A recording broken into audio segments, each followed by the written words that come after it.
Hello and welcome. The figures are now emerging. The impact of the COVID-19 disease and its spread, and more specifically, the lockdowns that we are now seeing across the country are being felt in economic numbers. There are many instances. For instance, investment bank Barclays has said that we are losing about $8 billion or over 60,000 crores every week in May. The total loss that Barclays has put it is at $117 billion, or 3.75% of GDP.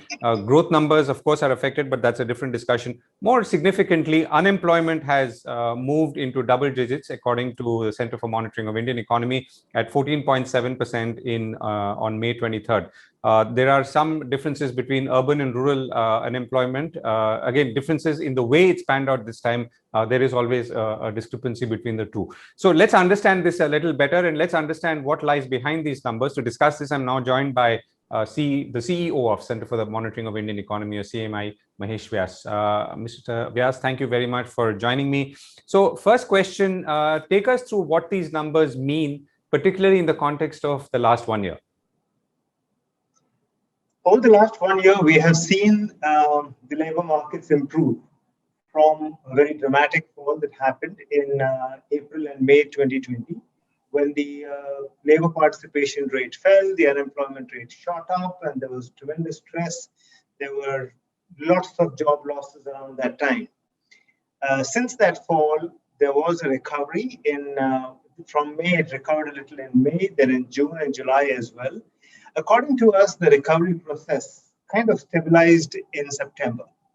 After that, the key numbers started plateauing or worsening. And I think there was a slight improvement in December. Then from Jan, again, we have been falling down. So Jan, Feb, March were not very good. The unemployment rate was showing signs of rising, but the labor participation rate was weak. And therefore, we were saying that even before the recovery was complete, the recovery had stalled. And then we got hit by the second wave of COVID-19.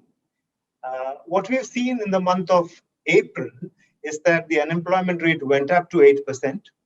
The labor participation rate kind of stabilized at 40%. And things were not looking very good. Very quickly in the month of May, we saw situation worsening. We saw the unemployment rate rise to 14.5%. Then it became 14.7% in the week ended 23rd of May. As I look at the numbers today, we also have this 30-day moving average number. So the weekly numbers are only for what happened during the week. But if you look at the 30-day moving average, it gives you a slightly longer and slightly more reliable number. And that number has gone up to 13%. So we're really looking at unemployment rising and labor participation rates stalling. Right. What do these mean in terms of absolute numbers? So, for instance, let's say those who lost their jobs last year, and I'm talking about last calendar year, who could have potentially got it back? Because I remember at peak of the previous lockdown, we were over 100 million jobs that were lost, and actually all of that, as I understood, came back.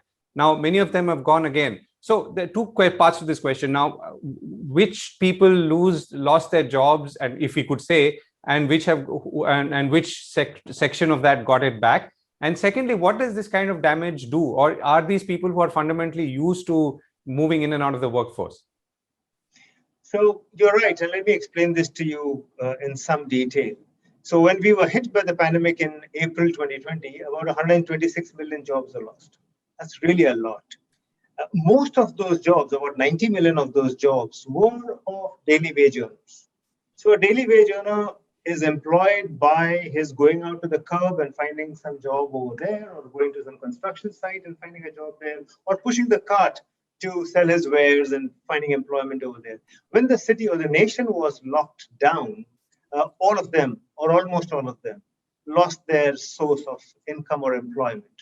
But as the economy opened up, you could push your cart again. You could go back to the curbs. You could be a plumber or a mason or something of the kind. The construction site started humming again, and you started getting your job again.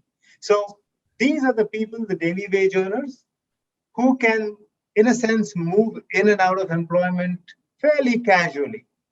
What happened, though, is their income earning propensities declined. So they were doing the same job but earning a little less. and there were less opportunities for them to earn as well. Not all the 126 million jobs came back. A small sliver did not get their jobs back. And as research done by Amit Basole, Rosa Abraham, and their team at Azim Premji University has shown, using the same CMI data, is that people who had formal jobs, when they got their jobs back, a significant number of them got them as informal jobs. So informality increased in the post-pandemic period, or rather the period after the first quarter of the hit. Now, what we are seeing besides this is what CMI has been pointing out for a long time, that there is a fall, a steady fall in salaried jobs, and that's not abating. Now on, we had 403.5 million jobs before we were hit by the pandemic. Best case in Jan or December, we reached 400 million. So best case, we were still 3.5 million short. Today, we're at 390. So we are much worse. Everybody has not got his job back, and those who have got their jobs back have not necessarily got it back of the same quality, and salary jobs are still falling. Right. And what's the number for salaried jobs specifically in this in the 390? Around 85 million is where they were before the hit. So in the 390, they could be around 73, 74 or so million. Right. Now, what does this do, Mr. Vyas, when two families now, like I was posing earlier as a question. I mean, one is that a lot of people are used to, as you said, to use your word, casually moving in and out of the workforce. But to others, this must mean some form of damage, intermediate or long term, coupled with the fact that there may be health costs, and I'll come to that separately as well. So, what does this do? I mean, and how does this, or would this manifest itself in the overall health of the economy and its people? The best way of seeing that is to see what people are telling us regarding their incomes. So jobs are back, and salaried people have lost their jobs, and larger numbers of them are losing their jobs. So what this means at one point is that the increase of informality, which means savings will get hurt. Our retirement benefits and the probability of remaining employed through our working life is slightly compromised. The rise in the gig economy is not a good thing. The rise in informality, the rise in contract labor, even the law is assisting this kind of a movement, which is not healthy. So contractual labor, gig workers, informal workers is what makes us more vulnerable. So what's required for an economy is that when we are young or when we are younger, we earn enough to save. And we save for a rainy day, and that rainy day presumably, or rather is supposed to be when we are old and cannot earn. Right. But if we are earning just for the day when we don't have a job, then we are unable to save for a retirement plan. So this gig economy, informality, and contractual labor is going to leave us with much lesser savings for our older age. So I think this is complicating, this is causing problem. But let me add one more point to this. When we ask people in our survey, how's their income today compared to a year ago? Only 3% tell us today that their income is better than a year ago. And 55% people tell us categorically that it is worse than a year ago. And the remaining 45% tell us that it is no better, no worse. Which means if you account for inflation, more than 97% of the population has gotten poorer compared to where they were in terms of income. So I think that is a big damaging factor, and it raises the question, how are we going to recover from this situation? Right. So let me come to health and health costs. So two aspects to that question. One is, what are your surveys telling you about health costs? Secondly, are you able to glean from your surveys what is the kind of fatality that we've seen, and where does that, or to what extent does that correlate with the numbers that we're seeing elsewhere? We do have questions relating to health expenses. I have not analyzed it in the recent times to give you an answer. I'm sorry for that. But yes, this is a pertinent question, and maybe we should come out with numbers and explain what has happened to health cost. We can assume they've gone up, but I wouldn't like to conjecture without actually looking at the data. Fatality, we don't study fatality with respect to COVID, etc. So we don't ask a direct question regarding deaths or birth, but one can, with a little effort, crunch the numbers to find out what the death rate is.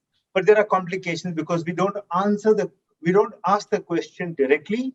We will have to infer indirectly to find out. And there are some complications. Maybe in a week or two, we will be able to get that because we are working on that. Right. Okay. So larger question, I'm going to, at your invitation, come back to you on the health cost, since that is important. A slightly larger question, what are the other data gaps and challenges that you're seeing, even though you do a primary survey? What is it that you would like or would like to know more about that will help us understand our economic social context today better than what it is, better than what we understand it? Well, we are certainly pushing what is possible. So we have been doing employment and unemployment for a long time. We have gotten numbers regarding income now, and we should be releasing income and then expenses and then estimation of poverty. So the entire well-being of households, I think we have got a reasonably good handle on that, and we should be getting out with numbers. But I think what is required in the country desperately is an enterprise survey. We don't have that, and I think there's a need for do that. The Labor Ministry is trying to do that, but I think we require to know what are firms telling us. We know from the balance sheets what they're doing. We know that the wage income growth was barely about 4 to 5% when profits were zooming, doubling, and more than doubling during this pandemic. But we do not know what enterprises are doing. So what we require to understand the economy is, unless the enterprises are not gung-ho, unless they are not optimistic, unless they're not going to invest, I don't think we are going to see a recovery very soon. We do have surveys to know what investments are looking like. They are pathetic, but we don't have a systematic enterprise survey. That's what I think we should be doing. Right. Right. Oh, right. And last question, as you look ahead, what is it that for instance, last year we saw this huge bounce back, and I'm talking about unemployment and employment. Is there anything in your current reading of the situation which suggests that we could see a bounce back? I maybe not as strong, but a bounce back of some sort. This looks a little different, Govind. I feel a little more worried than last time. Last time there was a very deep fall. We fell off the cliff almost, but then we came back very quickly as well, because it was a question about whether you're locked in or you're not locked in. Once you release that, you kind of bounced back. But what's happened is that many of these indicators of the labor market is showing a decline. And then imagine when the pandemic hit us, that kind of fell off a few percentage points and continued to decline. We did not recover, and we continue to decline. Now, I find this to become a characteristic, because there are no forces in the economy that one can see that can take us out of the mess. Look at this. Can the households do anything themselves? Unlikely, because they've lost incomes. They have become more indebted. The small sliver of the rich are putting their money into the equity markets, and none of them is putting money into real capacity creation. How long can that bubble keep on growing by its own self? Because it's not backed by sufficient capacity creation. So the households can't do much. Enterprises are unwilling to do anything because they've got only 66% capacity utilization. They've got this huge capacity that they're unable to utilize, so they will not spur a recovery in the economy. The government is unwilling to do that. So if the government is unwilling, if the corporate sector has got no reason to do that, if MSMEs are under a serious crunch, right, and if the households are largely compromised because of lack of jobs and income, what's going to change? What's going to change this? If the government doesn't do anything, I think we are going to be in trouble. Right. Mr. Mahesh Vyas, head of the Center for Monitoring of Indian Economy. Thank you very much, and do hope to connect very soon with you on some of those specific numbers, including health costs. Thank you so much. Sure. Thank you.